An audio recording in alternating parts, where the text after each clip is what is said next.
우리 그러면 오늘 묵상 시작하겠습니다.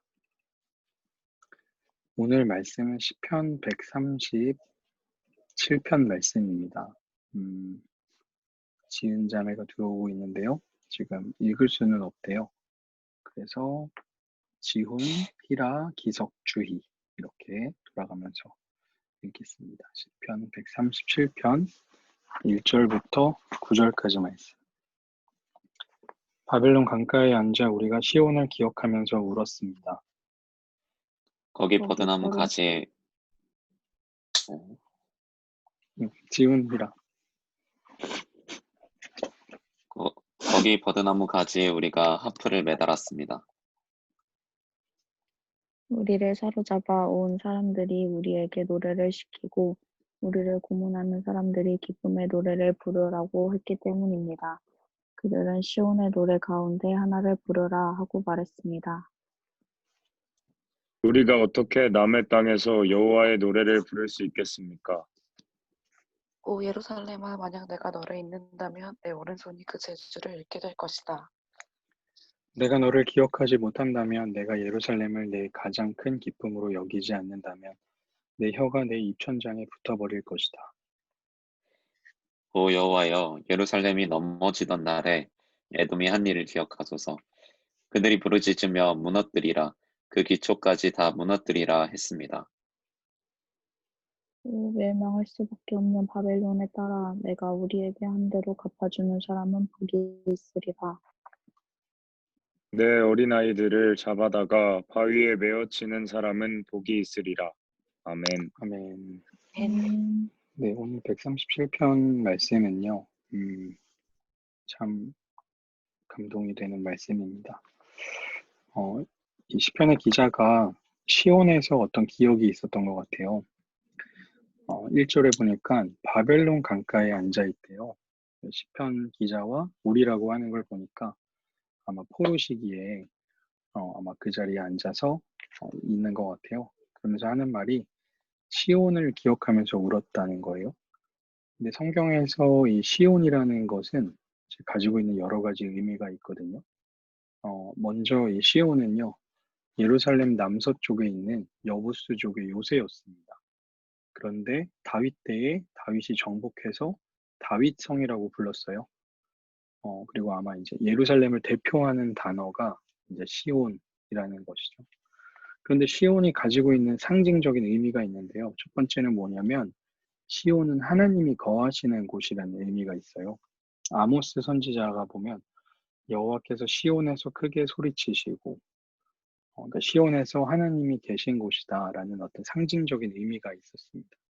또 여호와께서 시온으로부터 부르짖고 이렇게 말하고 있잖아요. 또 시온에 어떤 의미가 있냐면 구원을 베푸신 곳이라는 의미가 있어요. 시편 14편 7편에 보니까 이스라엘의 구원이 시온에서 나오게 하소서. 그러니까 시온 하면 구원이 생각나는 곳이었죠. 53편 6절 보도 이스라엘의 구원이 시온에서 나오게 하소서 이렇게 이야기하잖아요. 또 시온에 어떤 의미가 있냐면 복을 주시는 곳, 또 안전한 곳이라는 의미가 있어요. 시편 128편 5절에 보니까 여호와께서 시온에서 너에게 복을 주시리라. 또 125편 보니까 여호와를 의지하는 사람은 흔들리지 않고 영원히 든든한 시온산과 같을 것입니다 라고 이야기하잖아요. 그래서 이 시온이라는 의미가 참 여러 가지 의미를 가지고 있습니다. 여러분 자이언티 아시죠? 자이언티 가수. 무슨 대교죠? 양화대교인가? 그 자이온이라는 영어 단어가 시온인 거 아시죠? T는 아마 십자가를 표현한다 그랬나? 그분은 크리스찬인데 그런 의미를 가지고 있습니다. 그런데 이제 오늘 뭐라고 얘기하냐면 포로의 상황에서 시온을 기억하면서 울었다는 거죠. 그러니까 시인과 이스라엘 민족들이 하나님과의 추억을 기억하면서 울고 있는 거예요. 이들이 이제 울고 있는 이유가 있었어요. 이유가 뭐냐면 기쁨을 강요당하고 있었기 때문입니다. 2절에 보니까 버드나무 가지에 하프를 매달아 놓고 우리를 사로잡아온 사람들이 우리에게 노래를 시켰다는 거예요. 근데 실제로는 우리를 고문하고 있으면서 기쁨의 노래를 부르라고 하는 거죠. 그러면서 하는 말이 시온의 노래 가운데 하나를 불러라. 너네 구원받을 때 하나님 계신 곳, 또 뭐 복과 안전한 곳 의미하는 그 시온의 노래를 부르라고 이 사람들이 실제로는 고문하면서 강요하고 있는 거죠. 그러니까 슬픈 이유는 뭐냐면 기쁨을 강요당하기 때문이에요. 여러분, 교회는 신앙은 기쁨을 강요하는 곳이 절대 아닙니다. 자꾸 기쁨을 강요하고 평안을 강요하고 이러니까 그 사회주의 때 그 칼 막스가 종교는 민중의 아편이다 이런 얘기 했잖아요. 교회만 가면 아편처럼 다 기쁘다, 다 괜찮다 얘기해놓고 실제로는 자기들 이득 다 취하고 있다고. 근데 교회는 그런 곳이 아닙니다. 여러분 억지로 기쁘시지 않으셔도 돼요. 그래서 이제 이 시인이 다짐을 해요. 그 고통 중에 어떤 다짐을 하냐면요. 하나님을 절대 잊지 않겠습니다. 이런 다짐을 합니다. 4절에 보니까 남의 땅에서 여호와의 노래를 어떻게 부르겠습니까? 다른 곳에서 부르지 않겠다는 게 아니라 하나님을 잊지 않겠다는 거죠. 5절에 보니까 만약 내가 너를 잊는다면 내 오른손이 그 재주를 잃게 될 것이다. 예루살렘을 잊지 않겠다라는 표현이 하나님이 계신 곳을 잊지 않겠다는 것이죠. 6절에 보니까 내가 너를 기억하지 못한다면 내가 예루살렘을 내 가장 큰 기쁨으로 여기지 않는다면 내 혀가 입천정에 붙어버릴 것이다. 이 사람은 다짐하는 거예요. 믿음은 무엇이냐면요. 하나님과의 관계를 기억하겠다는 다짐인 겁니다. 두 번째로 이 사람이 어떤 다짐을 하냐면 이 시인이 하나님께서 갚아주실 것이라는 다짐을 자신에게 해요. 7절에 보니까 하나님, 예루살렘이 넘어지던 날에 에돔이 한 일을 기억해 주십시오. 8절에 보니까 멸망할 수밖에 없는 바벨론에 따라 너가 우리에게 한 대로 갚아주는 사람은 복이 있으리라. 하나님께서 갚아줄 거다라는 시적인 표현인 것이죠. 이 사람들이 어떤 짓을 했냐면 9절에 보니까 어린아이들을 잡아다가 바위에 메어쳤다는 거죠. 너네가 우리한테 이렇게 한 것처럼 너네도 그렇게 복수를 당할 것이다. 하나님께서 그렇게 할 것이다 라는 거죠. 근데 이런 어떻게 자기 아이들을 바위에다 메어치는 일을 하면서 기쁨의 노래를 부르라고 강요하는 게 이게 얼마나 힘들었겠어요. 그래서 믿음은 뭐냐면 그럼에도 불구하고 심판을 하나님께 맡기는 것입니다. 오늘 말씀을 다시 한번 기억해 보면요. 시온에서의 기억은 하나님과 함께하는 것, 우리를 구원하신 하나님, 또 복과 안전을 주시는 하나님을 기억하는 건데요. 이 사람들은 포로 중에 힘든 가운데 기쁨을 강요당했습니다. 그래서 되게 슬펐어요. 그래서 이제 다짐하죠. 우리는 하나님을 결코 잊지 않겠다. 지금은 힘들지만 그리고 하나님께서 다 갚아주실 거다라는 거죠.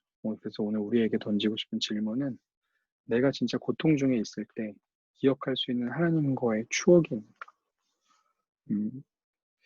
진짜 불행한 사람은 어떤 사람이냐면요. 죽기 직전에 하나님 믿은 사람은 진짜 불행한 사람입니다. 할 말이 없어요. 이제 천국 가서 하나님과 할 말이 없어요. 그래서 기억이 없잖아요. 얼마나 낯설겠어요. 낯선 그분과 함께하는 곳이 천국이겠습니까? 여러분 이곳에 계시는 동안 우리가 말씀을 읽고 예배를 드리고 이렇게 묵상하는 것이 하나님과의 하루하루의 기억이고 관계인 것을 기억했으면 좋겠습니다. 나를 살리는 그 하나님과의 기억을 가지고 살아가는 저와 여러분이 되기를 바랍니다. 네. 오늘 기도하고 마치겠습니다. 하나님 감사합니다. 하나님이 계신 곳이라는 시온이라는 곳에서 이스라엘이 추억을 가지고 있었던 것처럼 하나님 우리의 하루하루 날마다가 하나님과 맺어가는 또 새롭게 만들어가는 새로운 추억이 되고 기억이 될 수 있도록 인도하여 주옵소서. 그러나 어떤 기억보다 하나님의 말씀을 통해 우리가 하나님을 기억하게 하시고 알아가게 하시고 우리가 고통 중에 그 하나님을 떠나지 않겠다는 다짐과 하나님께서 갚아주시리라는 그 믿음으로 견뎌내고 또 승리하는 우리들 될 수 있도록 인도하여 주옵소서. 이 밤에도 평안함 주실 줄 믿습니다. 감사드리며 예수님의 이름으로 기도합니다. 아멘. 아멘. 네, 감사합니다. 고맙습니다. 감사합니다. 안녕히 주무세요. 네. 예수송